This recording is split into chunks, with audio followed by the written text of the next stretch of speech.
Hello and welcome back, everyone. Happy Monday. A little bit of Victoria 3 news here from a developer diary, but not those developers, in that we have some news regarding the Anbennar mod that is coming to Victoria 3.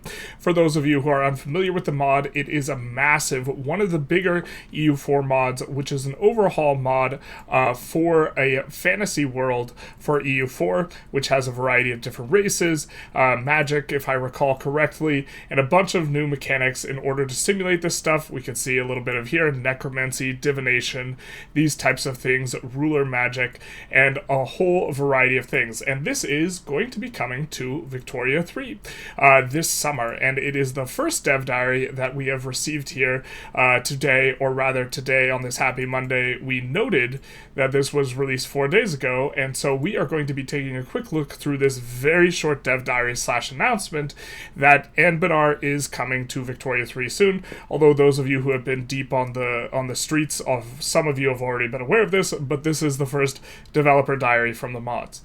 Hello. I'm Armonistan, sorry if I pronounced that incorrectly, lead of the Anbennar's Victoria 3 team. Let me be the first to welcome you to the first Victoria 3 Anbennar, Vic 3 Bennar dev diary. I noticed the distinct lack of a happy salutation, of which I'm very disappointed. But let's continue. We have a nice logo here. Long-awaited hope.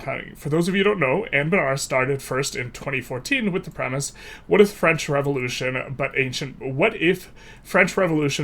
against mages? In fact, the setting's original name was Black Powder Rebellion, named after the event itself, while originally planned to be Victoria 2 mod. Questions about how this rebellion came to be led to a deeper and deeper dive into the past. What emerged was not only set in an entirely different era, but an entirely different game. Anbennar, a fantasy total conversion, this is what we've just looked at here in the EU4 mod. But we have it for Victoria 3. Now, over a decade later, Anbennar is returning to its roots with the promise to answer the question that spawned the world hundreds of thousands have fallen in love with. Hundreds of thousands. Do they really have that many downloads? That's so many downloads. Liberty, equality, and fraternity in the world of magic. The 19th century was a time of turmoil and change across our own world. You can expect the same in Anbennar's. Consider the divine right of absolutism backed by the power of magic. What better way to prove your right to rule than a fireball to the face? How about industrialization, baby? It's called capitalism. How does a system like that respond to the rise of industry and artificery which promises not only to bring magic but masses, but to do it at scale? And what are the relics left behind by the precursors? If magic can be quantified, then surely their works can be too. And boy, oh boy, are we about quantifying stuff here. Thematically, there's a lot to cover in Vic 3 Bennar, Vicky Bennar. I'm not sure of the pronunciation on this. Vic 3 Bennar. We'll just call it Vic Bennar. There are initial questions posed above, yes, but that's not where it ends. What does the planner Scramble for Africa look like? What horrors, we do love the horrors, they're our favorite, as you gaze long into the abyss just keeps on snacking, would scar the land in Anbennar's Great War. The team is eager to explore this and more, but for the sake of the initial release, here's what you can expect to focus on. Alright. Magic versus a new order. Traditional mages are empowered by old systems. We hate the traditionalists. It's one of the worst ideologies, and we assume that traditionalist mages are just the same, the landowners.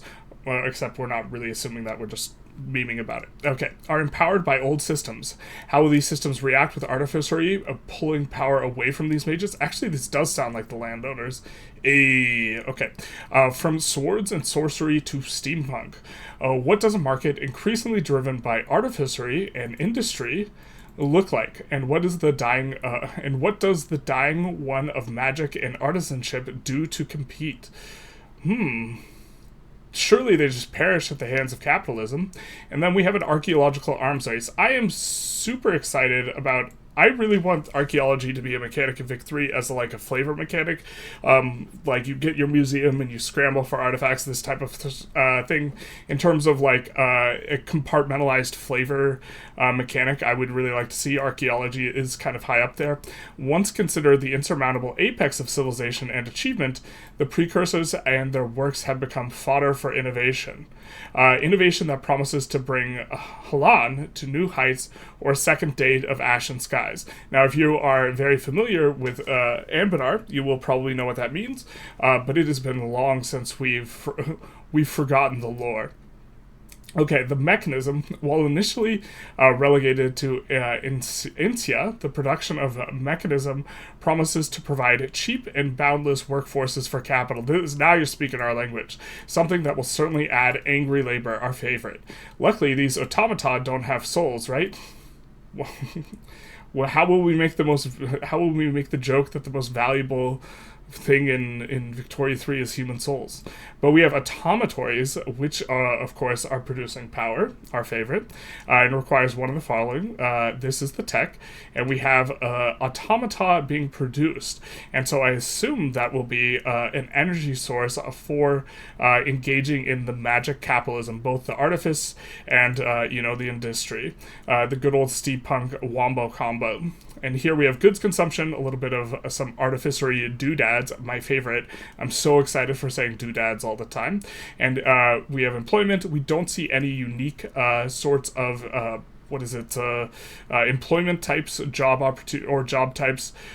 Here we just see kind of some normal stuff, and urbanization, infrastructure usage, and throughput per level just looks kind of normal. And we see the gnomish hierarchy is the name of the nation.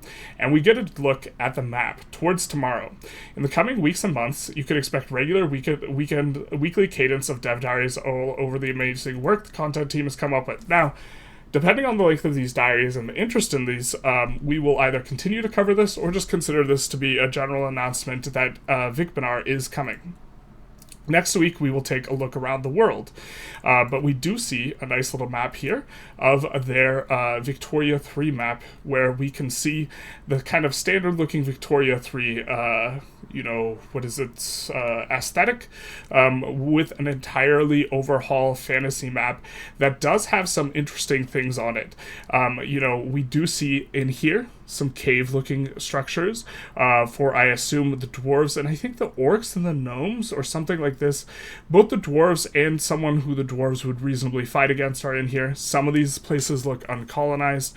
We see in here what looks like maybe internal caves that haven't been colonized. It's been so long since we've delved too greedily and too deep into Anbennar, and so I'm very, very excited that it is going to be coming. One of my favorite mods is Realms of Exthar, which is a fantasy overhaul mod, and so super excited to see what they're cooking up here.